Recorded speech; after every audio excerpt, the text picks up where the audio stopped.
E uma feliz semana com as bênçãos de Deus. Que a graça e a paz de nosso Senhor Jesus seja com todos. Bem, nós iniciamos a semana sobre um seminário sobre o Espírito Santo, estudando em primeiro lugar a pessoa do Espírito Santo, a terceira pessoa da divindade.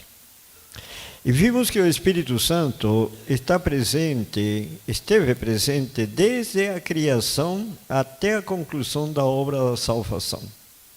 Esteve presente na criação, na redenção, na condução da igreja, na correção da igreja e na conclusão da obra da salvação do ser humano.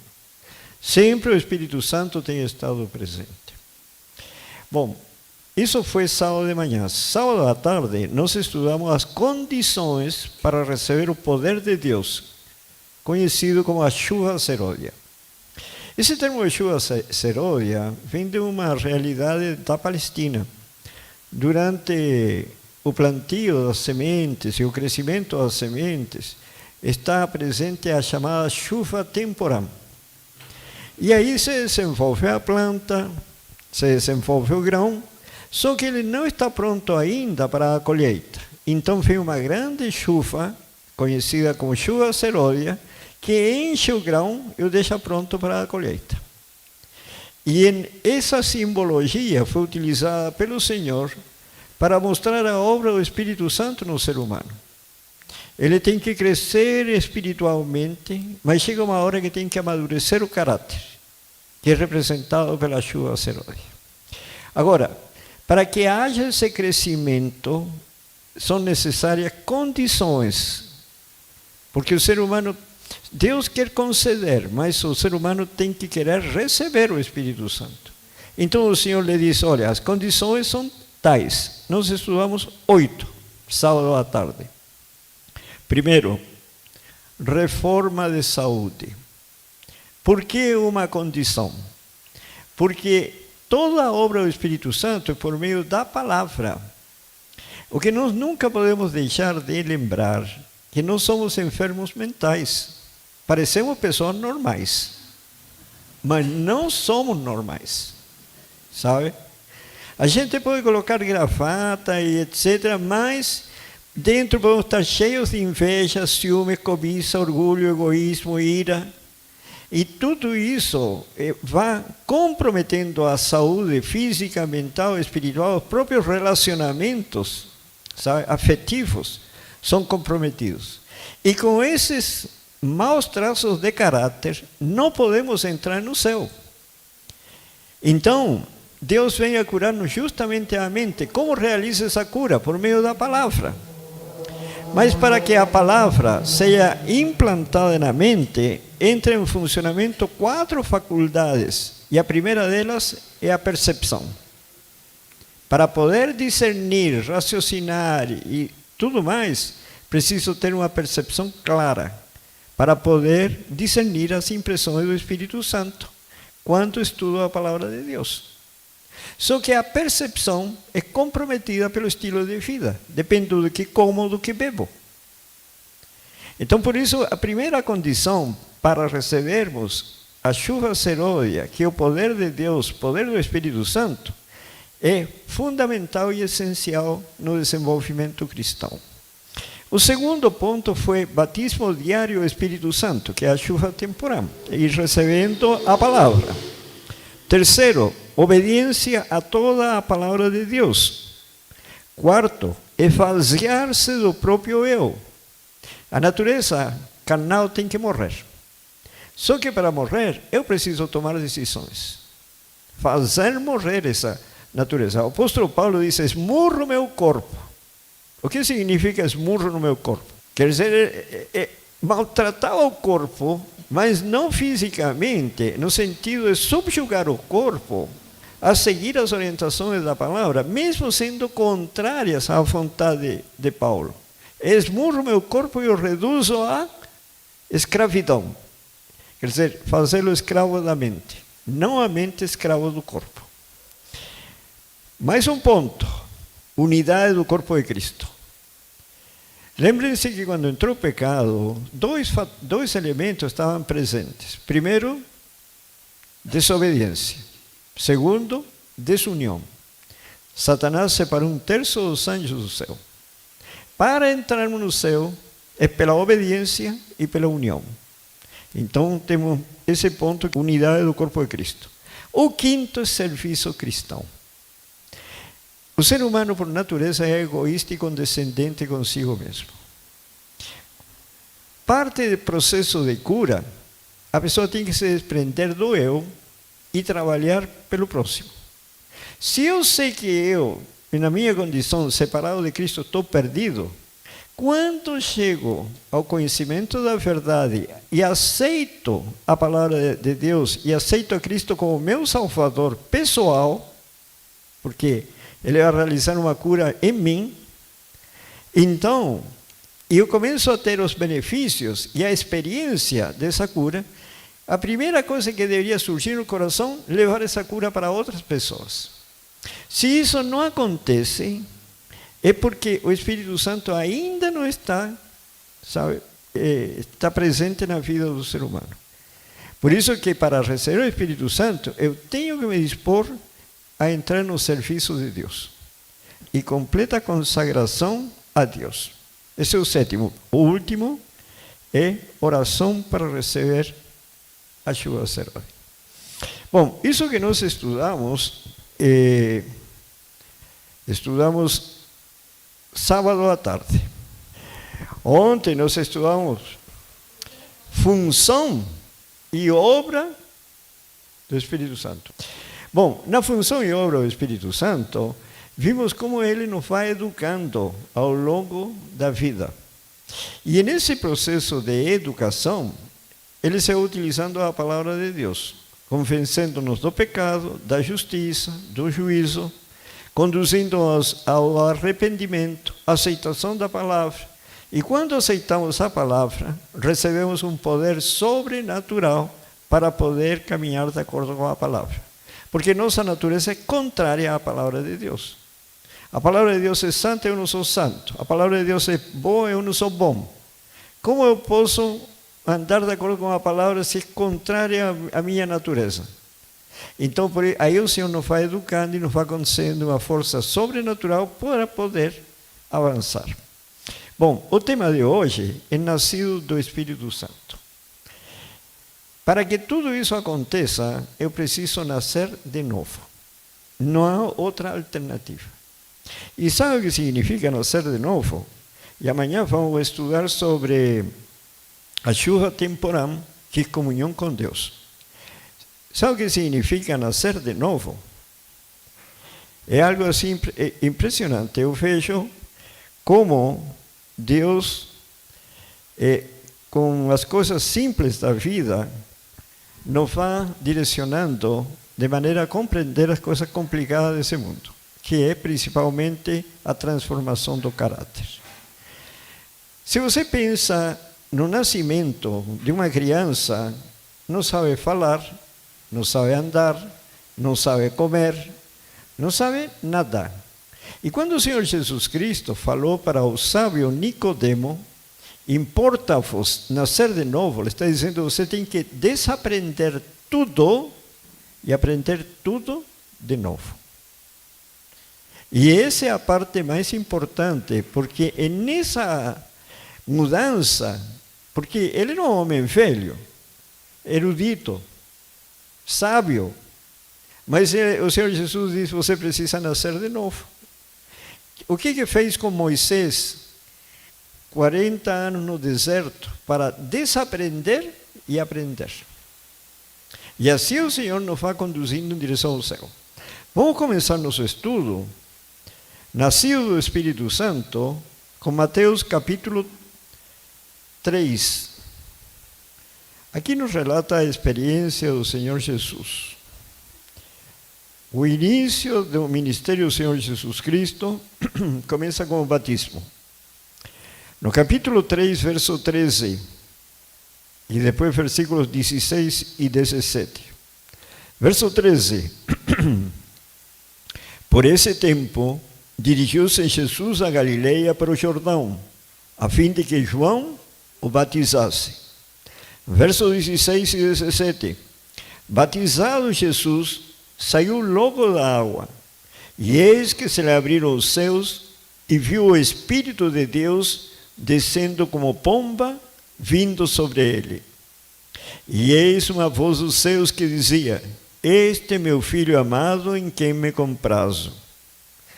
Ele recebe a unção do Espírito Santo. E no capítulo 4, verso 1, e o Espírito Santo continua agindo na vida do Senhor Jesus. A seguir, foi Jesus levado pelo Espírito ao deserto. Com que propósito? Para ser tentado pelo diabo. Por que era necessário ser tentado? Porque ele é o nosso exemplo de vida.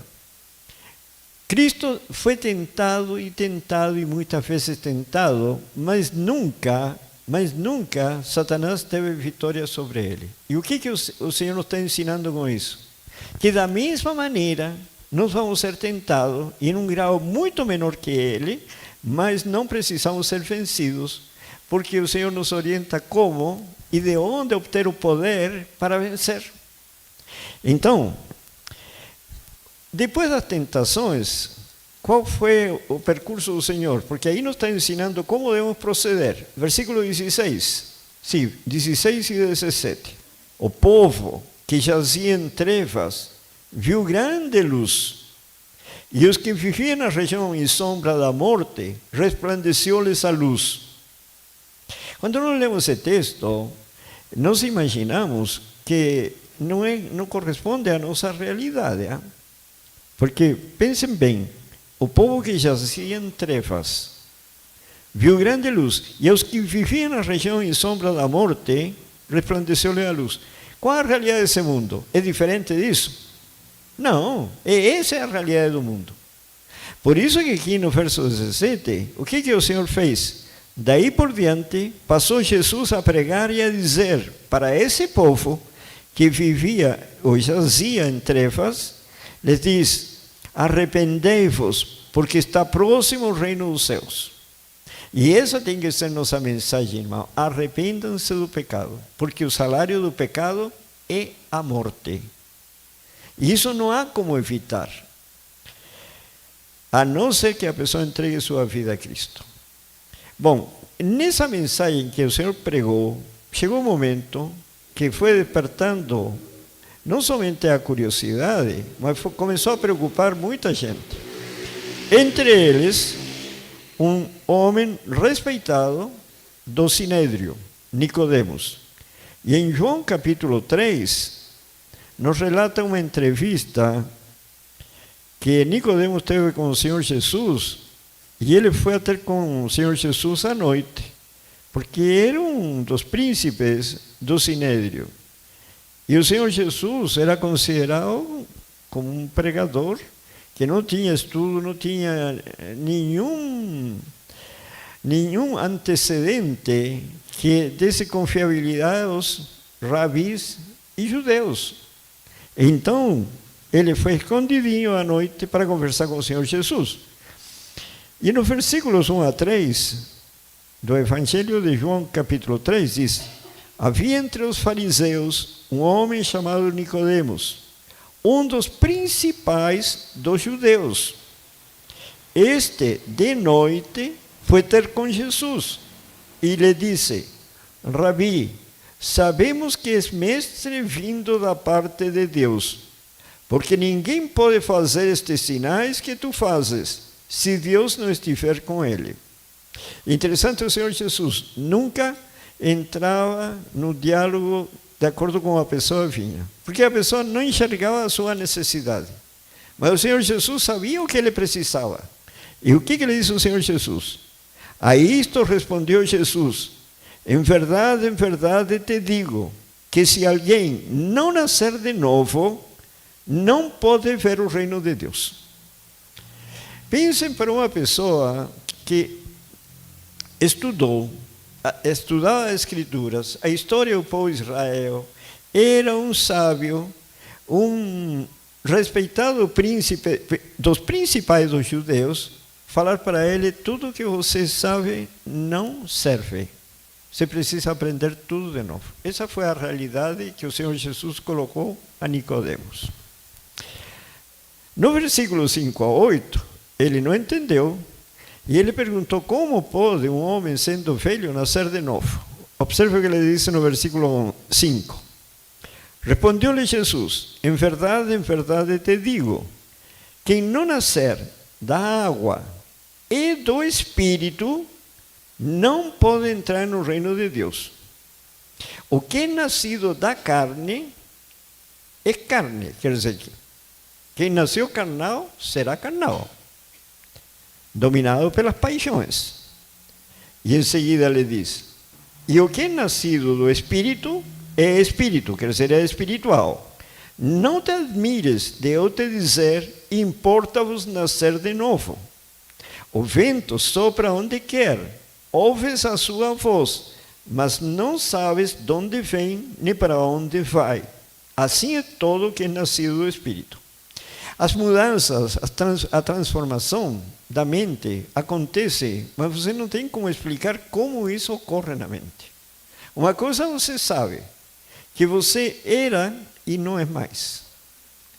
Isso é uma experiência de todo cristão. Há mudanças reais, não somente em hábitos, em condutas, sabe? Em pensamentos. Pessoas que não conseguiam perdoar se tornam perdoadoras. Existem alguns casos assim, dramáticos na Escritura, por exemplo, os gadarenos. Gadarenos endemoniados, de repente eles ficam livres, homens ponderados e querendo seguir o Senhor Jesus para aprender mais. Mas tem pessoas que são pessoas corretas, poderíamos chamar decentes, pessoas que têm um padrão social que muitos admirariam, mas o Senhor Jesus lhe importa nascer de novo. Quando essas pessoas começam a receber o Evangelho, eles vão sofrendo transformações na vida. E essas transformações são sentidas.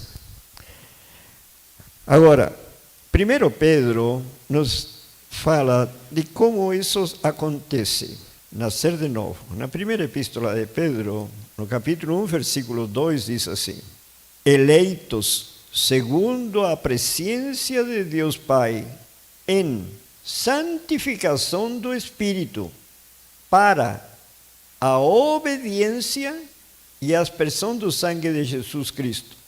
Graça e paz vos sejam multiplicados. Então somos santificados para a obediência. Pense, a obediência parece ser algo assim que tira a liberdade do ser humano. Não é isso? Sempre as pessoas dizem: mas por que a gente tem que obedecer? Tem que obedecer. É como quando você vai ao médico. Você está com uma doença grave, o médico faz um diagnóstico, estabelece um tratamento e lhe dá uma série de medicamentos. A pessoa tem ou não tem que tomar os medicamentos, se quiser curar? Tem. Sabe? É a mesma coisa conosco. Só que o medicamento, no nosso caso, foi dado na forma de livro. Por quê? Porque é para transformar a mente. Então, o Senhor nos concede o conhecimento, o Espírito Santo nos vai mostrando, associando texto com texto para compreender o todo, mas o Senhor diz: à medida que você vai entendendo, você tem que ir introduzindo na vida, para que você possa realmente experimentar as mudanças que lhe vai conceder paz, harmonia. Você vai passar a ser uma pessoa perdoadora, mansa, humilde, misericordiosa, compassiva e assim por diante. Então, como se processa isso? No versículo 22 e 23, agora ele explica com mais detalhes. Verso 22. Tendo purificado a vossa alma, de que maneira? Pela vossa obediência à verdade. Assim que somos purificados. Pela vossa obediência à verdade. Tendo em vista o amor fraternal não fingido. Amai-vos de coração uns aos outros ardentemente. Mas para isso a mente tem que ser transformada. Verso 23. Esse verso é importante. Pois fostes regenerados, não de semente corruptível, mas da incorruptível. Da incorruptível, mediante a palavra de Deus, a qual vive e é permanente. Então, como somos purificados? Pela obediência à verdade, pela obediência à palavra de Deus.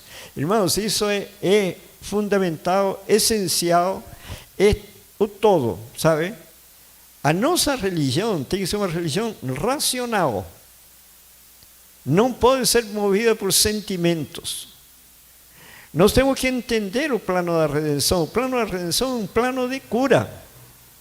Então, para sermos purificados de toda a maldade que existe na mente do ser humano, tem que obedecer a palavra de Deus. E à medida que eu vou obedecendo todos os dias, ao longo dos anos, eu começo a experimentar as mudanças que têm ocorrido na nossa vida. É um processo todo. Romanos, capítulo 8, no versículo 5 a 10. Porque os que se inclinam para a carne, cogitam das coisas da carne. Quer dizer, os que se inclinam de acordo com a natureza carnal, dominado pelas paixões, sabe, sempre estão pensando em satisfação dessas paixões. Mas os que se inclinam para o Espírito, quer dizer, os que se voltam para Deus, das coisas do Espírito, porque o penhor da carne dá para a morte, mas o do Espírito para a vida e paz. Se a pessoa vive de acordo com as paixões carnais, o resultado final é morte eterna. Porque não permite ser curado. Estou a questão ali. Quando a pessoa se inclina para as coisas do Espírito Santo, ele vai ser curado e será vida eterna.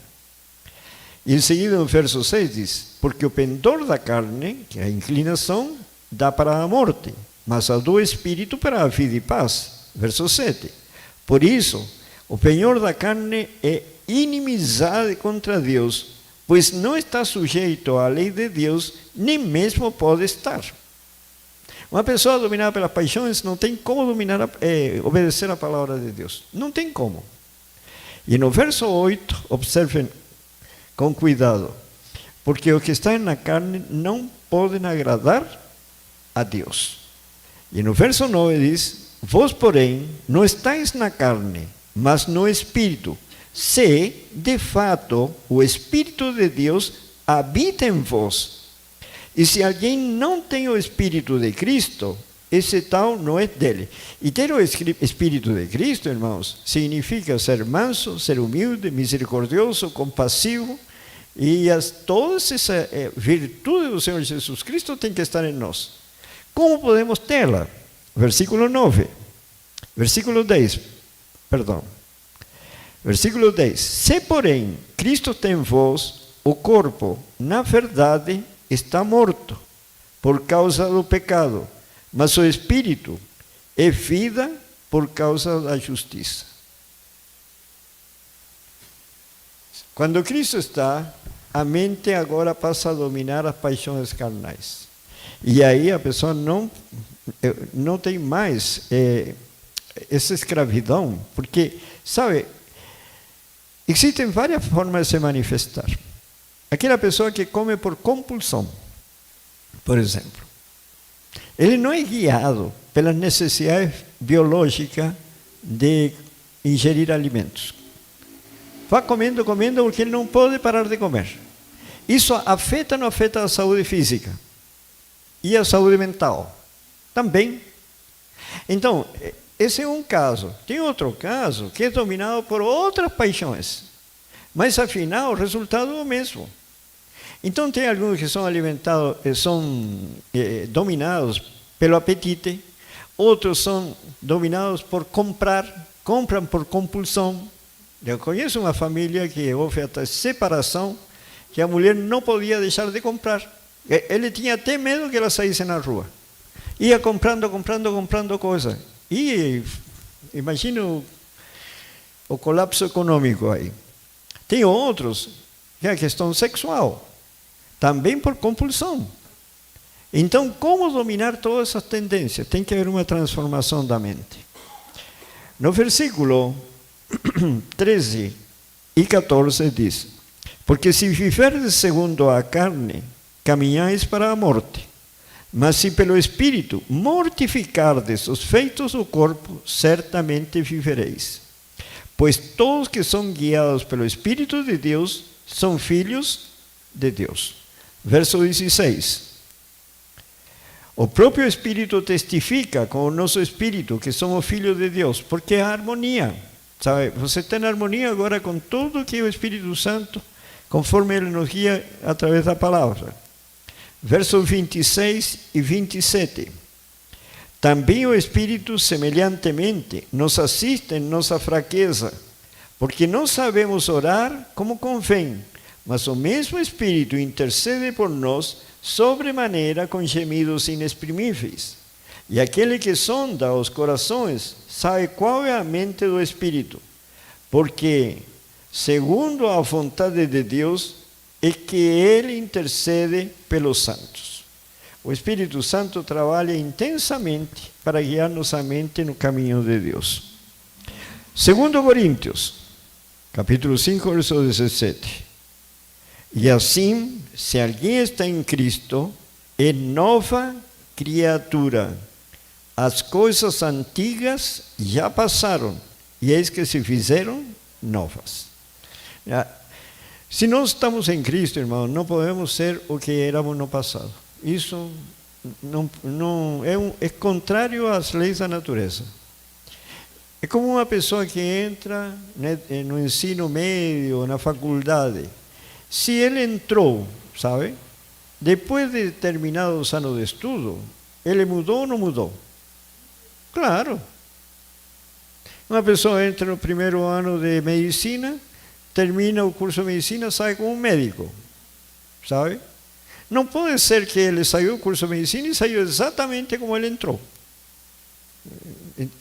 Da mesma maneira, a pessoa que entra, sabe, em aliança com Deus, ele vai mudar, porque Deus é que realiza a mudança. Deus opera a transformação da mente, mas eu tenho que ser submisso a toda a palavra de Deus. Por isso o Senhor Jesus diz: não só de pão viverá o homem, mas de toda a palavra que sai da boca de Deus. Eu não posso deixar nada de lado, porque todo faz parte do mesmo remédio. 2 Coríntios capítulo 3, versículo 17. Então, é uma nova criatura. Hein? Se alguém está em Cristo, nova criatura. As coisas antigas já passaram e que se fizeram novas. E no capítulo 3, agora, verso 17, observem que lindo esse texto. Ora, o Senhor é o Espírito, e onde está o Espírito do Senhor, aí há liberdade. Ser libertado das paixões. Quantas pessoas, eu conheci vários alcoólatras, eles choravam, pediam perdão para a família, sabe? Pediam a segunda oportunidade para o empregador, acabavam perdendo o emprego. Ele prometia: não vou beber mais. No dia seguinte chegava bêbado no serviço e perdia o emprego. Ele era livre ou era escravo? Escravo, ele queria, mas não podia. E isso, se a pessoa tem deficiências de caráter, se ira, por mais que ele diga: não vou irar-me mais, ele se vai irar, porque a ira está dentro da cabeça. Por isso que nós temos a liberdade em Cristo. E observe o que fala em o Evangelho de João, capítulo 8. João, capítulo 8, versículo 31 a 34. Diz o Senhor assim: disse, pois, Jesus aos judeus que haviam crido nele: se vós permanecerdes na minha palavra, sois verdadeiramente meus discípulos. Perceberam? E conhecereis a verdade, e a verdade vos libertará. E observem como o pecado obscurece a mente. Por isso que a gente tem que tomar muito cuidado com o pecado. Porque o pecado, sabe, obscurece o discernimento da pessoa. Você conhece a história de Israel. eles foram escravos dos babilônicos, foram escravos dos medos e persas, foram escravos dos gregos, dos romanos na época de Cristo. Certo? Observe o que eles falaram para o Senhor Jesus agora. Porque o Senhor Jesus lhe disse assim: conhecereis a verdade e a verdade vos libertará. Responderam-lhe: somos descendência de Abraão e jamais fomos escravos de alguém. Obscurece ou não obscurece a mente o pecado? Jamais serão escravos de alguém. Como dizes tu, sereis livres? Replicou-lhe Jesus: em verdade vos digo, todo que comete pecado é escravo do pecado. E no verso 36, se pois o Filho vos libertar, verdadeiramente sereis livres. Por isso, irmãos, essa história para mim não entra na cabeça. Eu que sou um miserável pecador, às vezes a pessoa faz uma oração dessa natureza, como dizendo, não, eu sou pecador, fraco e não sei o que, etc, etc. Gente, se eu chegar a essa conclusão, significa que eu preciso do Senhor Jesus Cristo. Porque o Senhor Jesus Cristo é que me liberta.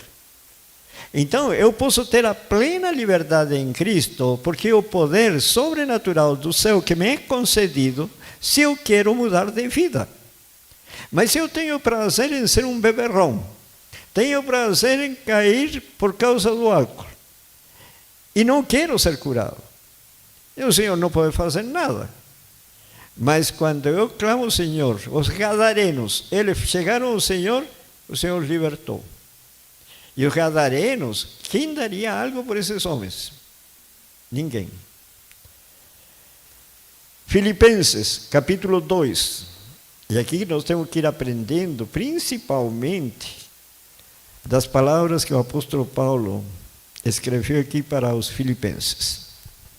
No versículo 5 a 8. Tende em vós o mesmo sentimento que houve também em Cristo Jesus.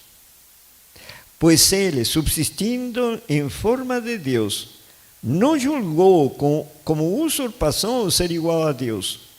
Antes, a si mesmo se esvaziou, assumindo a forma de servo, tornando-se em semelhança de homens e reconhecido em figura humana. E observe no verso 8. E a si mesmo se humilhou, tornando-se obediente até que ponto? Até a morte de cruz. Quer dizer, o Senhor já nos deixou um caminho a ser seguido.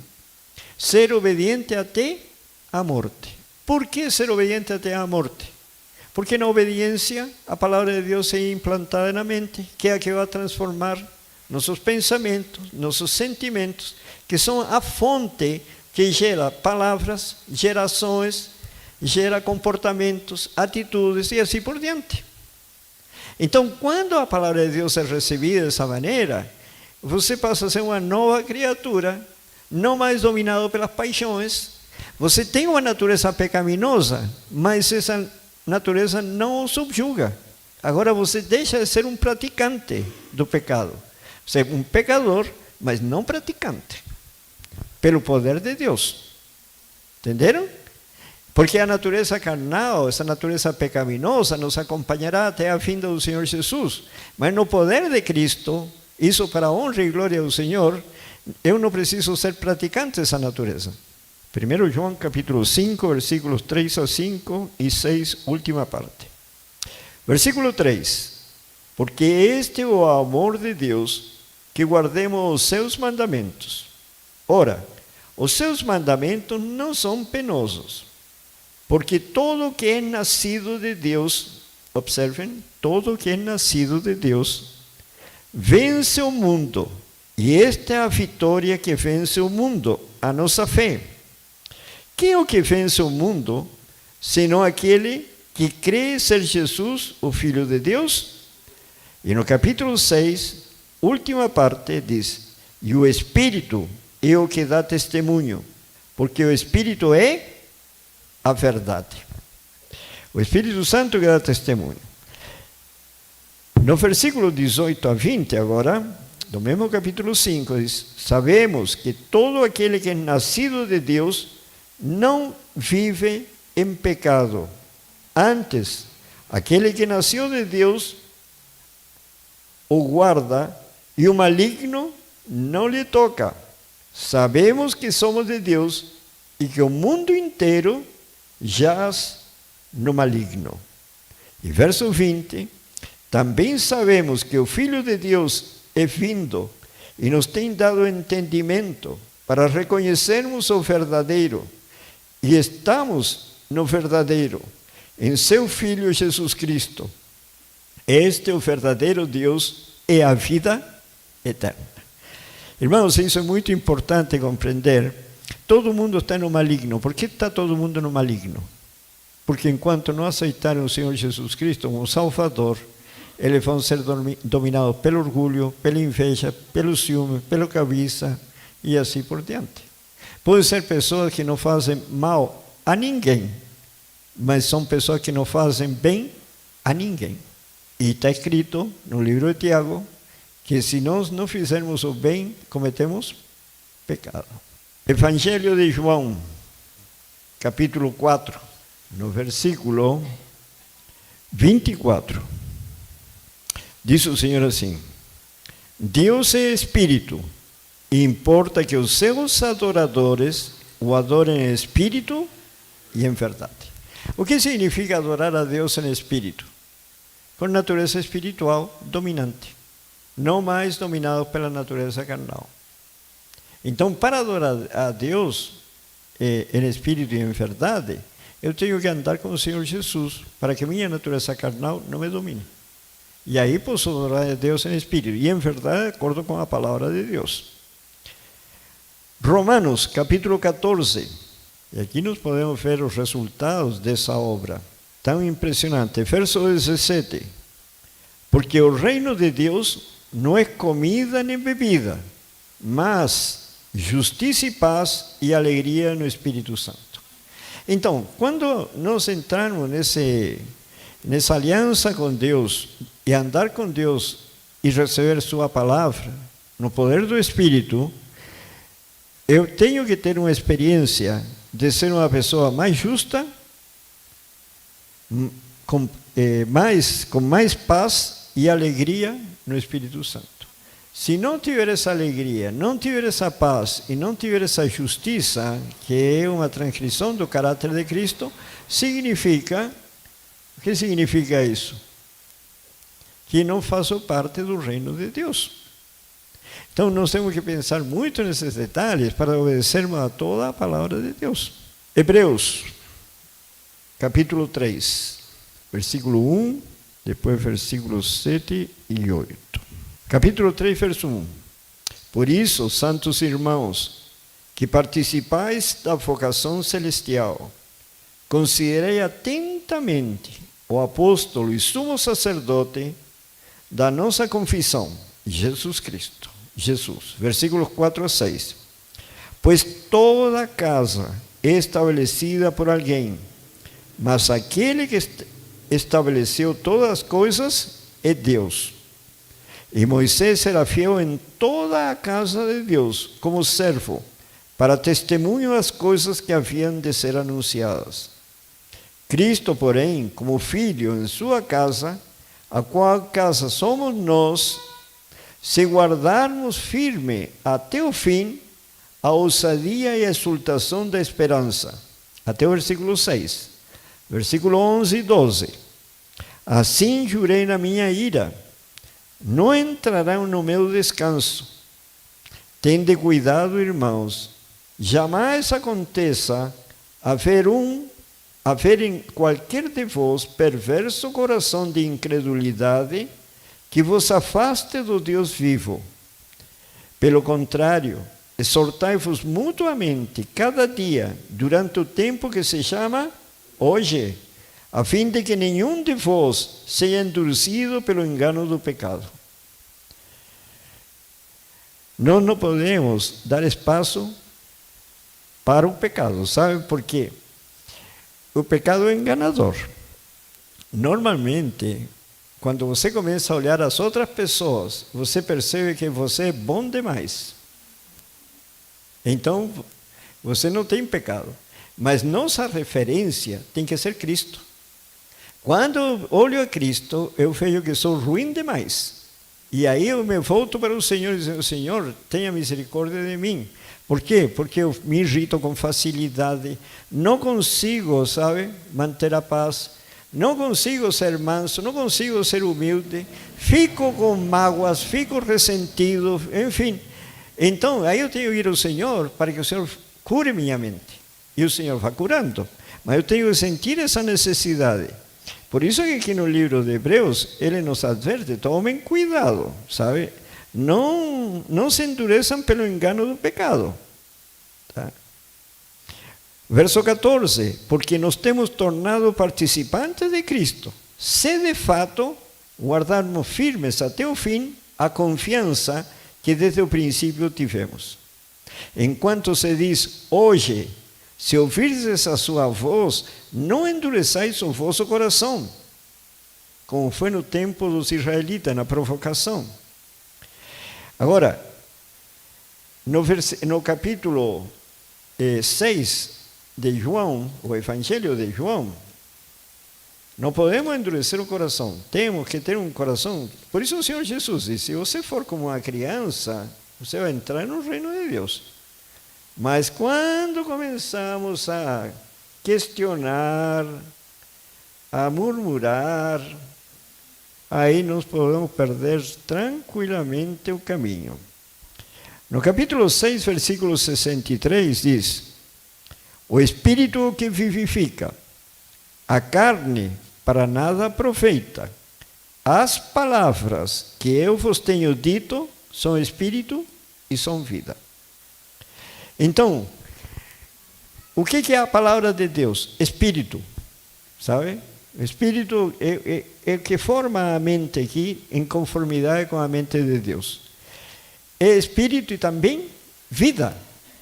A vida eterna, essa vida que nós temos, podemos descansar, mas há uma coisa certa, que vamos ressuscitar no dia vindo do Senhor, se seguirmos o tratamento de Deus. Se não seguirmos o tratamento de Deus, meus irmãos, pode você... Sabe, eu sempre penso comigo. Eu gostava muito de rock quando adolescente. Se eu não for andar no caminho do Senhor Jesus, melhor me volto para o rock hoje em dia. Porque para que eu vou estar tendo uma vida assim, toda parece um santo, e depois morro e perdi a vida eterna? E não há mudança, a mudança tem que acontecer hoje. Provérbios, capítulo 3. Lembrem-se que a palavra é Espírito e vida. No versículo 1 e 2. Filho meu, não te esqueças dos meus ensinos, e o teu coração guarde os meus mandamentos, porque eles aumentarão os teus dias e te acrescentarão anos de vida e paz. Porque a palavra de Deus é Espírito e vida. Segundo Crônicas, capítulo 15. E aqui o Senhor sempre nos exorta, mas ao mesmo tempo também nos ameaça para não nos acomodarmos, nos adverte. Enfim, o Senhor faz de tudo para nos salvar e nos conduzir pelo caminho da justiça. Segundo Crônica, capítulo 15, nos versículos 1 e 2. E este texto é bom decorar. Hein? Veio o Espírito de Deus sobre Azarias, filho de Odede. Este saiu ao encontro de Asa, que era o rei, e lhe disse, ouvi-me, Asa, e todo Judá, e toda a igreja, e Benjamim, o Senhor está convosco, enquanto vós estáis com ele. Se o buscardes, ele se deixará achar, porém se o deixardes, vos deixará. O Senhor diz, se você está está com o Senhor Jesus, andando com Ele, de acordo com a sua palavra, pode ter certeza que Deus está convosco. Mas se você deixa o Senhor, se afasta do Senhor, tenha certeza que Deus o vai deixar. São advertências muito importantes. Por isso o Senhor nos dá um conselho em 2 Crônicas, capítulo 7, um conselho muito importante que devemos seguir diariamente e adotá-lo como uma norma de vida. Porque aqui nos dá o caminho a ser seguido. Versículo 14 e 15. Se o meu povo, que se chama pelo meu nome, se humilhar, e aqui está a sequência, hein? Se humilhar e orar e me buscar e se converter dos seus maus caminhos, então eu ouvirei dos seus, perdoarei os seus pecados e sararei a sua terra. Então eu tenho primeiro que me humilhar, tenho que orar, e depois de orar, o que devo fazer? Buscar o Senhor e me converter. Se eu seguir todo esse caminho, o Senhor vai ouvir dos seus e Ele me vai curar. Mas se eu não sigo esse procedimento, eu oro, mas não me converto, não, tem que se humilhar, orar, buscar e se converter, quer dizer, abandonar aquilo que é contrário à palavra de Deus. E chegamos aos finalmente 3 últimos textos, que são os mesmos 3 últimos que vimos ontem. Atos, capítulo 5, versículo 32. Diz o Senhor: ora, nós somos testemunha destes fatos, e bem assim o Espírito Santo, que Deus otorgou a quem? Aos que lhe obedecem.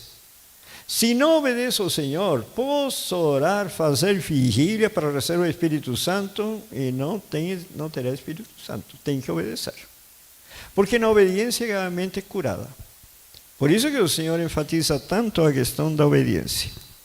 Bom, se não seguirmos todo esse processo, nós chegamos ao que está escrito em Gálatas, capítulo 5, no versículo 22 e 23.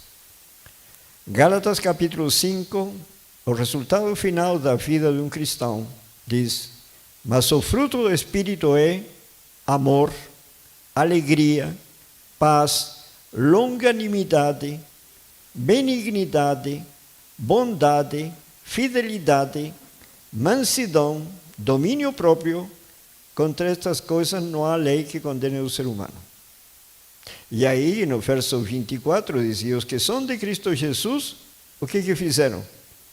Crucificaram a carne, quer dizer, fizeram morrer sua natureza carnal, esmurraram o corpo, como diz Paulo, com as suas paixões e concupiscências. Bom, imaginem você estar na igreja, anos na igreja. Eu tenho, esses são... Sabe quando você está doente e vai ao médico, o que é a primeira coisa que ele vê? Os sinais vitais. Mede a temperatura, vê o batimento cardíaco, sabe? Começa a observar, abre o olho, enxerga o olho e tal, para ter um indicador. Bom, aqui o Senhor nos dá um indicador. Nós temos que produzir fruto. Vocês se lembram daquela parábola do Senhor, que sai com os discípulos, está chegando a um lugar e tem uma figueira com uma folhagem muito linda e não tinha figos. O que ele fez? Amaldiçoou a figueira e secou. Bom, amaldiçoou a figueira, eles continuaram. No retorno, a figueira estava seca. Por que secou? Por que foi amaldiçoada e secou? Porque não deu fruto. E aqui o Senhor nos diz que o fruto que temos que produzir é amor. Que mais? Alegria, paz, longanimidade, quer dizer, paciência aos extremos, benignidade, bondade, fidelidade, mansidão, domínio próprio, temperança. Que mais? Contra estas coisas não há lei que condene o ser humano. Bom, como eu posso saber se estou produzindo esse fruto? Porque quanto mais anos estou na igreja, eu tenho que estar mais atento a isso aqui. Porque se for novo, isso está em desenvolvimento ainda. Mas quem já está 100 anos na igreja e continua rabugento, continua com maus traços de caráter. Então ele tem que se preocupar, porque se não produzir o fruto, o que o Senhor fez com aquela figueira? Se isso é uma realidade, gente, sabe? Porque nós somos muito inclinados. A pessoa quando está morrendo, falamos, quando, falecendo, vamos nos encontrar debaixo da árvore da vida. Mas como se vai encontrar debaixo da árvore da vida com um homem com mau caráter aqui na terra? Cristo não muda, não transforma o caráter de ninguém na sua vinda. Com o caráter que entraram na sepultura, com esse caráter vamos sair. Isso que está escrito. Então, como podemos saber se estamos produzindo fruto? Aí vem 1 Coríntios, que é o último texto, que é o nosso termômetro para saber como está a nossa saúde espiritual. 1 Coríntios capítulo 13. E este texto é extraordinário. É para meditar, refletir e considerar atentamente nossa vida. Versículo 1. Veja o que diz o apóstolo Paulo. Ainda que eu fale as línguas dos homens e dos anjos, se não tiver amor, serei como bronze que soa ou como símbolo que retine. Ainda que eu tenha o dom de profetizar e conheça todos os mistérios e toda a ciência, ainda que eu tenha tamanha fé a ponto de transportar montes, se não tiver amor, nada serei. E ainda que eu distribua todos os meus bens entre os pobres, e ainda que entregue o meu próprio corpo para ser queimado, se não tiver amor, nada disso me aproveitará. E o que é o amor, então? O amor, diz, é paciente. Quer dizer, se eu não sou paciente, eu posso fazer qualquer coisa. Eu posso... Olha, se for salvo por quilometragem, eu já estaria no céu. Eu acho que não tem nenhum adventista que tenha rodado tanto nesse mundo pregando o Evangelho. Sinceramente, sabe? Se for por quilômetro rodado, podem crer que eu estaria salvo. Se for por estudos bíblicos, por seminário, etc., também. Mas de nada aproveita se não tiver amor. Por isso que diz aqui, e o que é o amor? O amor é paciente, é benigno, o amor não arde em ciúmes, não se ufana, não se ensoberbece, não se conduz inconvenientemente, não procura os seus interesses, não se exaspera, não se ressente do mal, não se alegra com a injustiça, mas regozija-se com a verdade. E o verso 7, tudo sofre, tudo crê, tudo espera, tudo suporta. O amor jamais acaba, mas havendo profecias desaparecerão, havendo línguas cessarão, havendo ciência passará, mas o amor permanece pela eternidade. Não se ressente do mal, não se irrita, não se... Enfim, esse é o amor. Então, como o fruto do Espírito começa? Amor, alegria, paz. Eu preciso saber, eu estou produzindo esse fruto? Se não estou produzindo esse fruto, porque, irmãos, o mais crítico não é tanto... Se nós tivermos certeza, você vai morrer com 70 anos, 80 anos, 90 anos, tudo bem. Mas você não sabe quando. Pode ser que você entre na sepultura com 30 anos, com 20 anos, ou outro com 90 anos. Quando nós vamos entrar na sepultura? Mas até lá, o fruto do Espírito tem que estar formado. É sério ou não é sério? Isso requer nós tomarmos consciência de que Paulo diz, considero as coisas desse mundo como refúgio. Quer dizer, não tem nada que se compare com o valor da vida eterna. Talvez não consigamos discernir isso, porque tudo que nós conhecemos nasce e morre. Sabe? Plantas, árvores, pessoas, tudo nasce e morre. Mas uma vida de juventude, sabe? De vigor, de saúde, pela eternidade, é algo que nós não conhecemos, mas isso é o que nos promete o Senhor.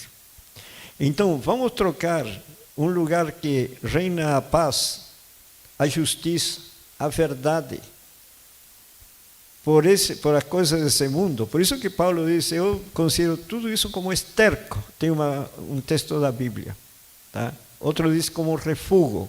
Nada se compara com o valor do Evangelho, porque essa é a nossa esperança. Não só de uma vida eterna de sofrimento, uma vida eterna de paz, de alegria, sabe? Não tem como, não tem palavras para expressar isso.